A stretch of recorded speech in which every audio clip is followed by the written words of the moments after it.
Alrighty, TF-68 AFRICOM looking pretty similar from initial outlook, and looks the same on the BLEP rats. We've got, coming from the AFRICOM division, we've got the Das Commandant and the Grosser Kurfürst, Salty UAW in the Kremlin, Willy Wonka in the Georgia, and the real I am some Cloven. Or something. Enemy Casa. Once again, robbing Peter to pay Paul. Over on the other side, we've got History Buff in the Suvorov, Wibalon in the Yamato, and Mick 777 in the Massachusetts, and Desolate in the Conqueror. Two Brothers is a large map, and as battleships are not fast, this does take a few minutes of setup, so it's kind of the long play sort of game. First game is a lower tier map, where people can maneuver in, kind of catch each other pretty quickly and see what's going to happen. If there's rotations, it's not too hard to be able to rotate from point A to point B in, well, a decent amount of time. Two Brothers does not have that. If you commit to A, your teammates that commit to D are likely so far away that you're like 4 minutes from being able to help out, and there's only a 15-minute timer on the game. So you're just kind of stuck with whatever you brought to the party, and hopefully you brought enough party supplies.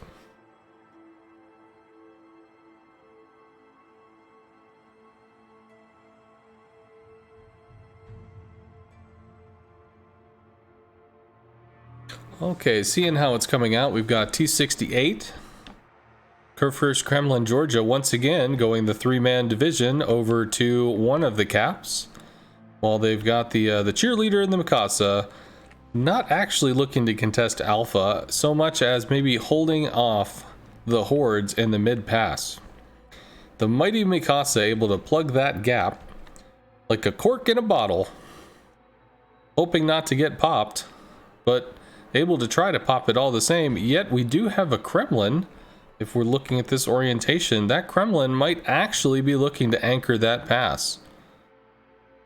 If he keeps on turning, coming over to this direction, we might see something there, but I think he's in the hold maneuver, as the Kremlin has such an exceptional bow, terrible flank, but exceptional bow, that he's ready to find whatever's coming up there, even though the Mikasa is looking to valiantly plug that hole. Over on the other side with BLEP rats, we've got the Conqueror and the Massachusetts heading over to Alpha. Conqueror, kind of a pincushion, covered in 32 mil. Is looking to use maybe some island cover as he's figuring out, does he commit to the center, does he commit to Alpha, while as the Massachusetts is just burning it out, heading toward A. Suvorov, mimicking the mighty Mikasa, but the Yamato is holding it long range. And not going too fast while doing it. The the Yamato is able to spot whatever the Suvorov does happen to see, and yet has sight lines to assist with Alpha, has some sight lines to assist with Delta, but there's no spotting at Delta. So not much going to happen there. It looks like we're going to be seeing a bit of a washing machine formation spinning around the map from the BLEP rats. As the Georgia and the Kurfürst cut wide rather than commit and be stuck into a nose-in situation. However, that is exactly what the Kremlin is doing toward that pass. Conqueror is about to step onto A, and that is the beginning of the capping. 3.5 minutes in, we've got some progress on that. Massachusetts coming right behind him. Gonna finish that cap any second of 20 to 30 seconds from now, something.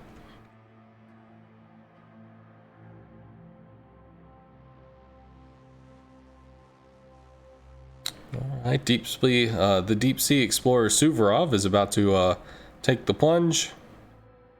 Kurfürst and Georgia still going wide on that Delta cap, and there they have touched it. They've signaled that at least something is in Delta, but neither team can see the other and has any idea what they're doing.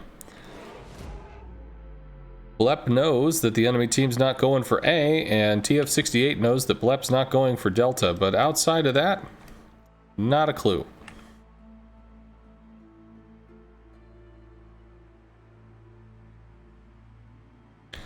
So the most important part here is that A fell to the BLEP rats, and they hold a 12-point advantage.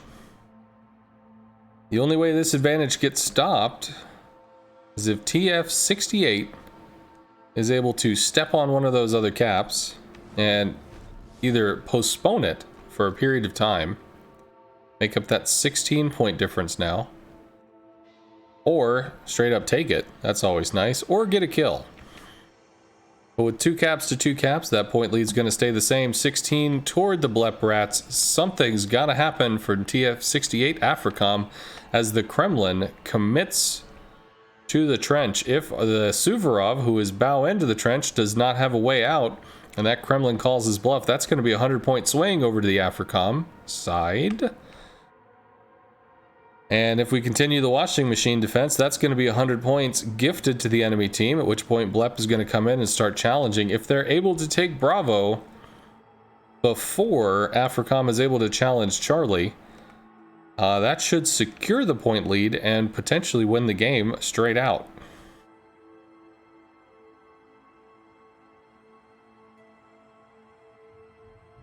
I've got a feeling we're about to see a little bit of action over here as the Yamato probably gets spotted by that Kurfürst. Broadside Suvorov takes a shot at the Mikasa, and then, oh fuck, that's a Kremlin. Suvorov goes down.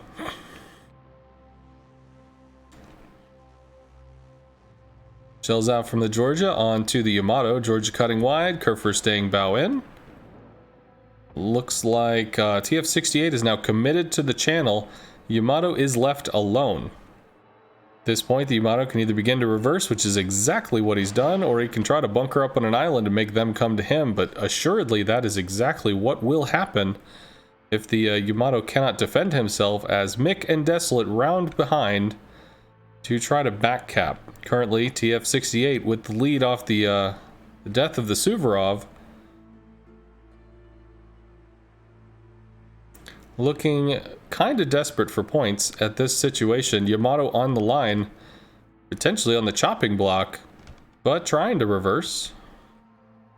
And having an island between him and that cap. Does he keep reversing? Or does he try to hold this position, which is going to at least block off that Kremlin, but he cannot see what is coming for him. Big shells out from the Yamato, heading over to the Georgia. Some of them look like they might hit. Pinged off the side. And now with the Kremlin, Georgia, and Kurfürst, somebody's got an angle. Somebody's gonna bite. But the Massachusetts and Conqueror in hot pursuit. Mikasa did take some damage from the Suvorov, but not quite enough. Question is, do these two ships commit down the channel trying to catch that, or do they just continue to sail all the way to D and go for a point win?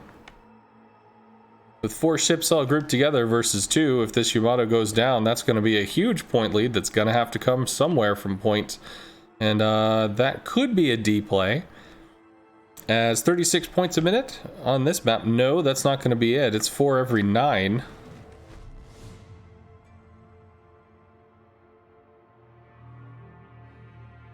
Just something like 26 to 30-ish. Which means that's going to be 3 minutes of holding a cap to equivalent, well, a little over 3 minutes of holding a cap just to equal the loss of a single ship. And with 6 minutes remaining in the game, it is possible, depending on how hard they commit, if they pull away from capping the A cap and allow for these guys to go over to taking D. That might work. Oh, big shots across the channel. Making use of their undiscovered angles. Big hits on the Georgia. If the Yamato is able to land a through-the-nose citadel that just really wrecks this dude, that could potentially cause a point. That could potentially cause a trade. But at this particular moment, ain't nobody got time for that. Somebody's got to go to D.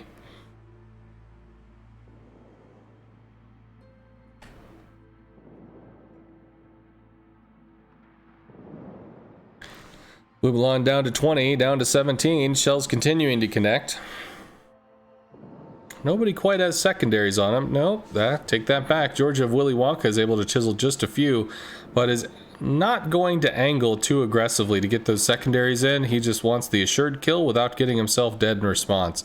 Massachusetts Conqueror still hanging together as they go to Delta. At this point, it might actually be worth having one go to Delta, the other one swing wide, and try to go for point resets. Although which one that would be, I'm not sure. Probably the Massachusetts, depending on how angled he might be. Getting his secondaries in, he could just lock someone down for a while. Only 5 minutes remaining in the game.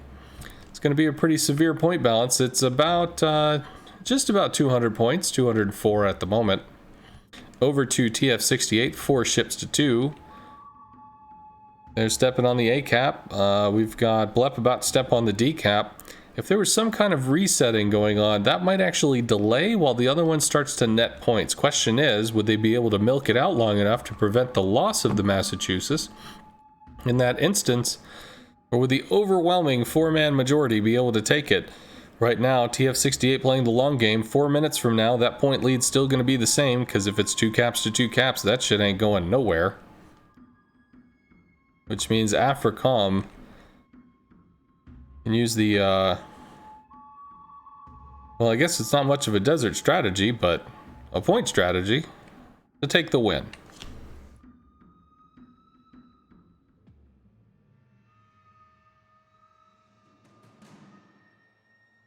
And boop, there goes A. Delta's almost taken, which is going to put us right back where we started at 2-2, with about a 200-point difference over toward the AFRICOM segment. Pretty much, which came right out of those 2 battleships, the Suvorov and the Yamato. BLEP has fully turned around, looking to have a head-on collision over at Bravo. If they're able to find that Kurfürst in a way that the Kurfürst isn't expecting, looks like these others are hanging behind. That could be a little bit of an extended brawl, but with only 3 minutes, can that guarantee a kill?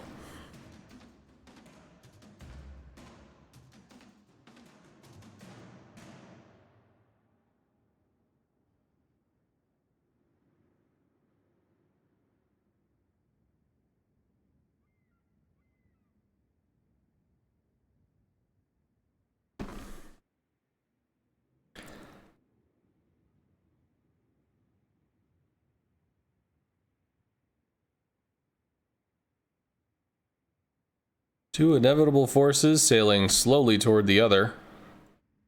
AFRICOM well in the lead, although isolated. Kurfürst is spotted. Shells out. Can the Conqueror and the Massachusetts result in a kill in under 2 minutes? And then follow it up with another. But even then, that would not be enough, as it's just over 200 points. They would also have to be able to step on either A or C after getting 2 kills. It's looking pretty unlikely, but BLEP at least able to make it a bit of a knockdown, drag-out fight. Secondaries engaged. Little teeny pew-pews going back and forth, pingity-pinging at each other. As the Kurfürst, realizing, I don't want to die, starts to reverse, looking to get around the island and at least keep his hull intact, save a few repairs when eventually getting back to the dock that doesn't exist.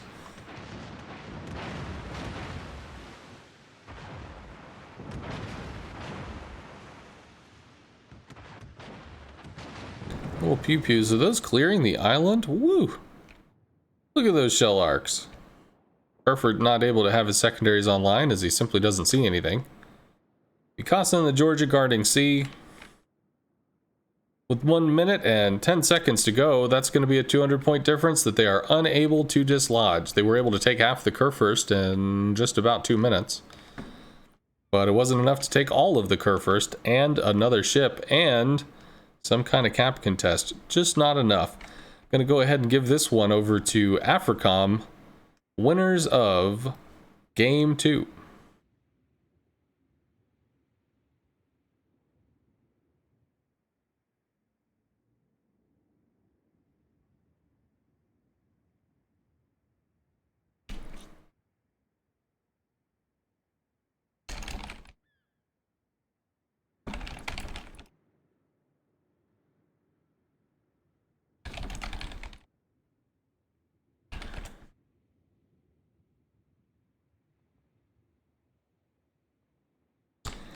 That's going to be time. 10 seconds remaining. Curve first hits the fuck it button. Both teams vying for dominance. Both teamings aiming their noses at each other. Rude gestures ensue, but that's going to be the end. AFRICOM takes game 2, and that's going to send us to the epicenter, the equal.